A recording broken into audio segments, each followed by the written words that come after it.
All right. Thank you, everyone, for being here. My name is Rebecca Wu. I'm the Public Affairs Officer for FBI St. Louis, point of contact for the news media. Before we get to the main part of the news conference, I'm going to give you a brief overview, the layout of the conference, so you know what to expect. Our first speaker is Acting Inspector in Charge Kai Pickens with the U.S. Postal Inspection Service. She's going to talk about the specifics of the investigation. And then after that, my boss, Special Agent in Charge Jay Greenberg, will talk more in general about cyber scams and how to avoid cyber scams. And the good news is that you don't need technical knowledge to do that. He's going to talk about how really you need zero, nada, none cyber knowledge if you follow what he's going to tell you about how to avoid the vast majority of cyber scams. After that, we also have Assistant U.S. Attorney Derek Weissman with the U.S. Attorney's Office here. He will not have prepared remarks, but he is here to answer any questions.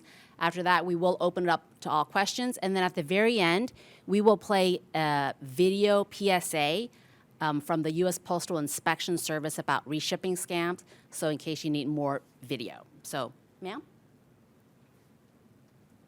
Great, thank you. And thank you guys for coming as well.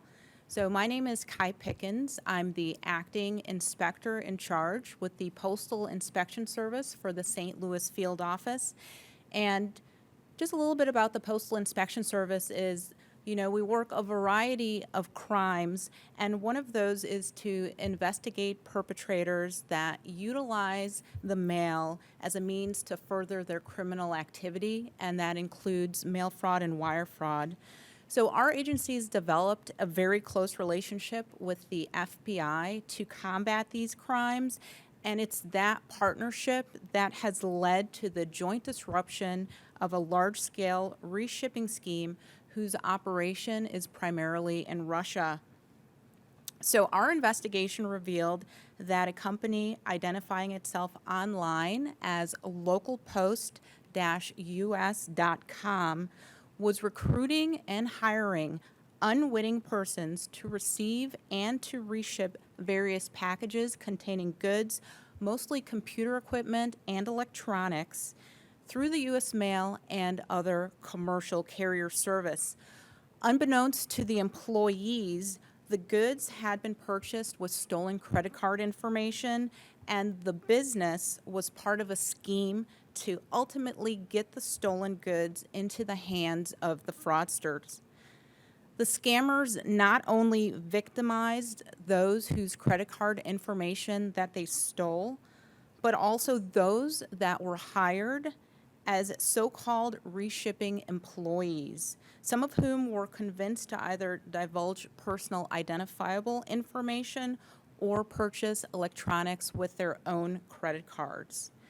The case began around February of 2021, and it was a single complaint from a victim who reported that somebody had used their credit card to purchase electronics and that the items had been shipped to an address in Hazelwood, Missouri.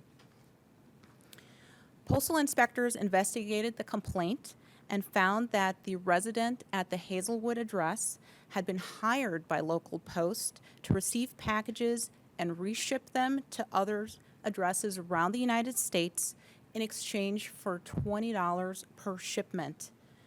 So with the cooperation of the Hazelwood resident, postal inspectors were able to gain access to a dashboard on the fraudulent company's website and identify 25 similar packages containing electronics that were sent to the Hazelwood residents. Postal inspectors were also able to identify victims whose credit card information was stolen and utilized to purchase electronics in some of those packages. The investigation also revealed that certain internet protocol addresses where the packages associated to the packages led back to Russia. Additionally, certain PayPal accounts, which were used to facilitate the payments to the Hazelwood address, had reshipping addresses in Russia. We subpoenaed records, and those records revealed that the domain name localpost-us.com was created with a Russian-based email address, and that was associated with 36 additional domain names. and further investigation showed that these domain names were connected to additional online reshipping scheme websites whose login dashboards were identical to those displayed on localpost-us.com. Postal inspectors and FBI agents subsequently searched the FBI's Internet Crime Complaint Center and the Federal Trade Commission's Consumer Sentinel Network and discovered over 100 complaints from persons around the United States who claimed they had been hired into the reshipping scheme by companies associated with the domain names identified in this investigation. Some of these victims stated that their hiring company asked for their social security numbers or required them to purchase electronics with their own personal credit cards. And many victims stated that the hiring companies never paid them for any reshipping services they provided and locked them out of the dashboards. So based on the investigation, the team applied for and obtained a federal seizure warrant for 18 domain names known to still be actively involved with operating the reshipping scheme online. Agents executed that search warrant last week, and now those who attempt to access the fraudulent websites will be redirected to a site controlled by the U.S. Postal Inspection Service and the FBI. This action will further prevent victimization of U.S. citizens at the hands of the fraudsters. So you can see the seizure website, what one will see if they go to that domain. And then if we can also show the additional screen that shows what some of these employees that were hired to work for Local Post would see when they would log in on these dashboards. So the initial investigation showed an actual loss of nearly $30,000. However, due to the scam's large-scale international nature, it is estimated that that can go into the millions. The investigation is ongoing. However, the Inspection Service and the FBI and the Department of Justice felt it was important to act and seize the domains to prevent further harm. I would like to mention a few prevention tips. You can go to www.uspis.gov for tips on how to avoid being a fraud victim. You should conduct your research if you're going to do any work at home and go to sites offering these services. And remember, if it's too good to be true, you really need to look into it further. Reshipping doesn't make sense. Companies can ship direct. You should never provide your personal information, such as your social security number or otherwise, to any anonymous persons online, even if it's for a job application. And you should certainly report any unauthorized use of your credit card to law enforcement. This case started with such a complaint. And as always, you should monitor your credit as well.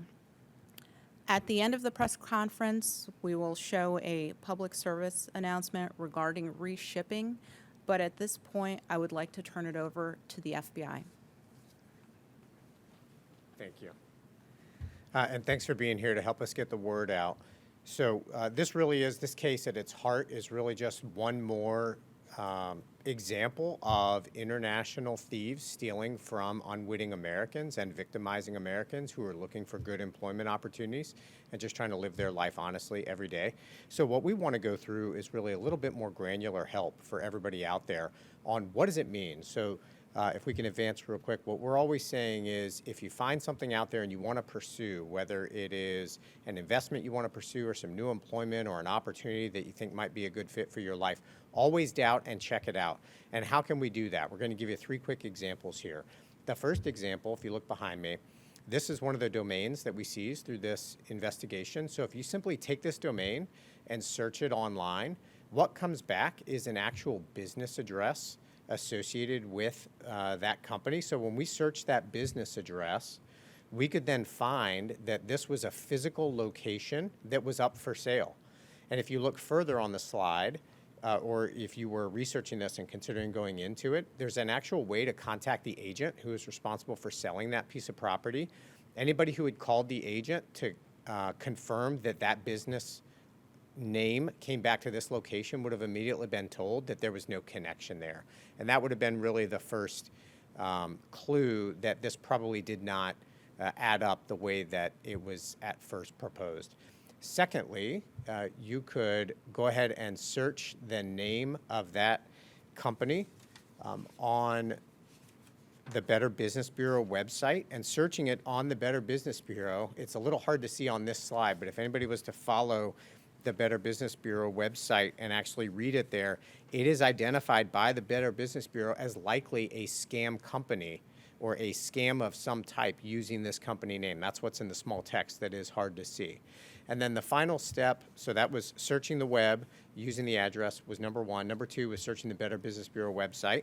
And then number three, if you just did a general search of the name of the company, Satori Parcel LLC, and the word scam, what would pop up is immediately a website that identifies that this appears to be a work-from-home scam targeting people and getting them to put their own money into a fruitless effort. So again, just a couple of quick searches. When we say always doubt, check it out, this is what we mean. Take the available addresses, the names, use your resources like government websites that were previously referenced, like FBI.gov or the postal website as well, or IC3.gov. Use Bing, use Google, use general search engines to get there, and then search addresses and phone numbers and try to find some piece of information that will corroborate the claim that is separate from the source of information that brought you to that opportunity in the first place. So at this point, that concludes our presentation.